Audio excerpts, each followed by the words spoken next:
Unit 2, we're going to talk about structure and functions of cells. So in this activity, we're going to study cell types and microscopes. So Station 1, you did at your desk, so you should have already read pages 6 through 10 and answered the questions in your packet. Once you turn in that packet, you're then going to get another packet, and at that point you're going to start the presentation, which you are doing currently. Remember, you can pause, and you should pause at I would say the stop signs, but in this program there aren't stop signs. Just you're going to have to make sure that you push the pause button.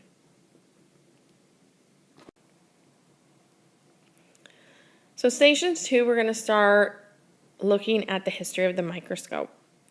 People in ancient times knew that a drop of water that fell into a grain of sand or small insect made the object or insect it fell on look larger than it actually was. So it was Seneca at 4 BC who then lived till 65 AD. He was a Roman philosopher who would enlarge letters by filling a glass globe with water. So little trivia here. So what Pixar movie showed this process of magnifying objects using a drop of water?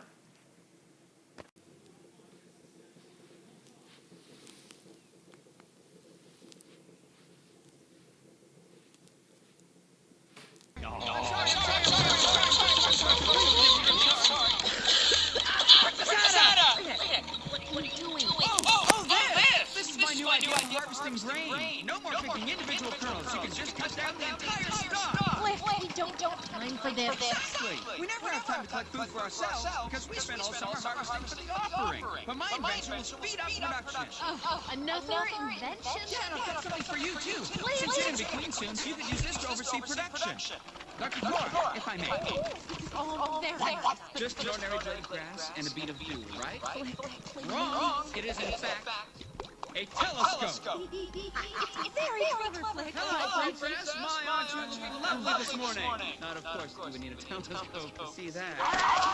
The princess doesn't have time for this. You want to help us fill this thing? Then get rid of that machine. Get back in line and pick grain like everybody else. Everybody else. Please, Flick, just go. I'm sorry. I was really just trying to help.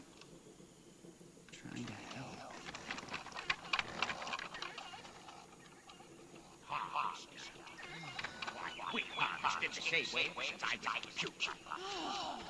Where were we? The food pile, Your Highness. Oh, hello, Princess. You can call me Dad. Here, you forgot this. Thanks. You can keep it. I can make another one. I like your invention. Really? Well, you're the first. I'm beginning to think nothing I do works. This works? Great. One success. Never gonna make a difference. Me neither. I'm a royal ant and I can't even fly yet. I'm too little. Being little's not such a bad thing. Yes, it is. No, it's not. It's too. Is not. Oh. I see.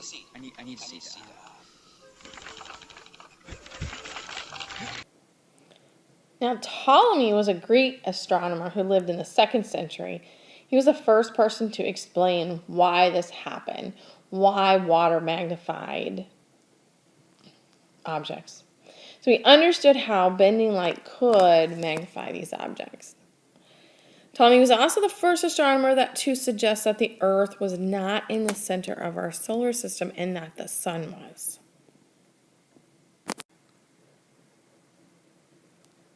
So here you can see a picture of that heliocentric theory versus geocentric theory. So of course we understand that the sun is in the middle of our solar system, but for the longest time it was believed that the Earth was in the middle of our solar system and everything revolved around it.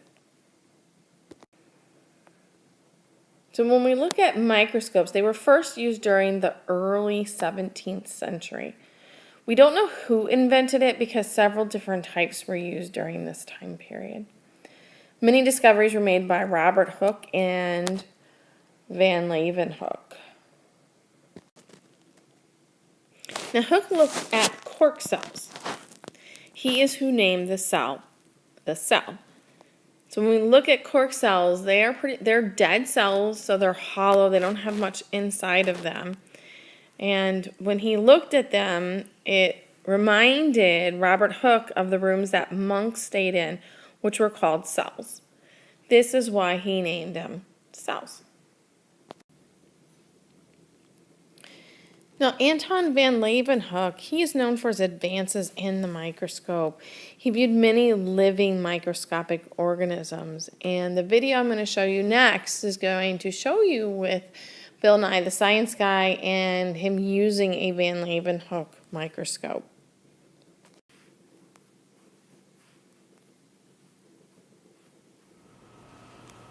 In the early 1600s, basic microscopes were in use throughout Europe.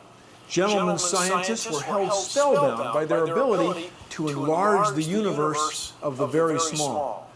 Then in 1665, an English scientist named Robert Hooke observed the tiny boxes in a sliver of cork and called them cells because they reminded him of the small rooms lived in by monks. Hooke's observation set the stage for our first great discovery.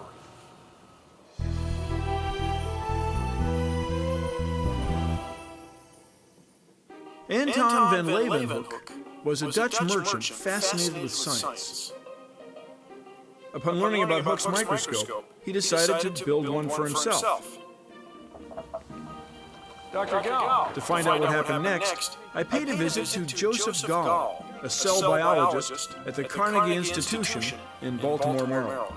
Antoine Leeuwenhoek, what did he discover? Well, Leeuwenhoek discovered quite a few things, but what he's most famous for are discovering protozoa, that is, small single-celled animals that live in pond water. How did he do that? He did it using a microscope of his own construction. Would you like to see? Oh, yes. You have a Leeuwenhoek microscope? Well, not an original. I have a replica of a Leeuwenhoek microscope. It consists of two brass plates with a small piece of glass, which is the lens. And the way you use this is to put the specimen on the pin here, and then you hold your eye up very close to the lens on this side. And when you do that, you can see the point of the pin. And you can put the specimen, whether it's an insect or whatever, on that pin. Would you like to take a look at it? Yeah. It's kind of heavy because it's brass. Well, it's brass. He made them... In 1675, van Leeuwenhoek was using his microscope to examine a bead of water when he observed something extraordinary. A world filled with creatures that no human had ever seen. Microorganisms. So with this, with all due respect, primitive gizmo, Yes. he discovered single-celled animals, things that we take for granted. Yes. What he's most famous for are discovering protozoa, bacteria, and sperm. This thing is brilliant. It's got a mechanical stage, it's got a focusing device, it's got all of the things that you need to look at the specimen. And it works. Did they know what they were seeing? Do you know what I mean? Like, did they understand? Well, I doubt that they really understood what they were seeing in the modern sense, but they were impressed that all these little things that were alive in water. I mean, people had no idea that water was teeming with organisms. I guess I just had no idea the thing was this small and delicate, and frankly, so elegant, because it's the palm of your hand, and what you see on the tip of that pin changes the world. It does, indeed. It was an enlargement of our understanding of the nature of the natural world.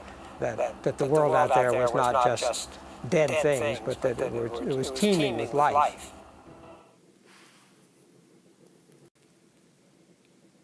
So now looking at the compound light microscope, which is what we'll be using in class, it bends light through an object and we can magnify the image. Very important that you Pay attention to that detail. That light has to be able to pass through the specimen, or else we cannot magnify it using this tool. You will need to get yourself familiar with the parts of the microscope, so when we use them, if I ask you to put something on the stage or to use the fine focus, you know what I'm talking about. Now, station 3 is going to get you a little familiar with the 3 types of cells. So the first type of cell are referred to as prokaryotic. These are bacterial cells which do not have any internal organelles except for ribosomes. So you can see we have the outer covering here, which is the cell wall and the cell membrane, and then we can see some other structures which include the DNA. So the DNA is right in through here. So you can see the DNA in this nucleoid region. It doesn't have a nucleus, but the DNA sits in, kind of compacts itself in one area inside there. The only organelle that we will see inside a bacterial cell is the ribosomes.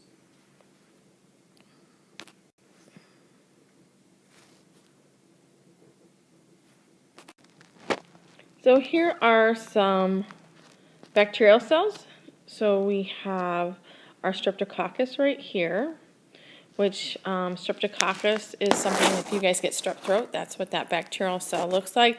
Of course, these have been stained so that we can see them much easier under the microscope.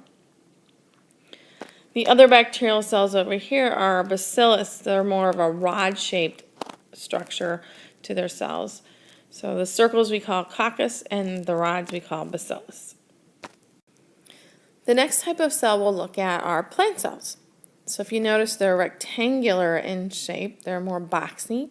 They have a thick cell wall. So when we're looking at that line right there between all of the cells, those are cell walls. So these are all cell walls. And the green dots inside them, all right, we can see the green dots. Those are called chloroplasts. And the last type of cell we'll look at are animal cells. Now these particular cells here are cheek cells. Notice that the animal cells they're more round in shape. They have a very clearly stained nucleus. They do not have a cell wall. And then you might be able to see these little stained dots on the surface of the cells. Lots of them here. Those are bacterial cells. So once you get to this point, you have one more packet to pick up, and that packet is going to actually have you getting your own microscope and looking at a couple specimens. You're going to look at the letter E, and you're going to make some observations as to how it behaves under the microscope. And we're also going to look at some thread. You're going to take different colors of thread, and you're going to cross them underneath the microscope slide that you're going to make. And you're going to notice how there's not only a field of view. The field of view is the area you see under the ocular, but there's also a depth component. And so there's different layers that you can zoom in or focus on. So we're going to look at that in this next lab packet that you're going to get.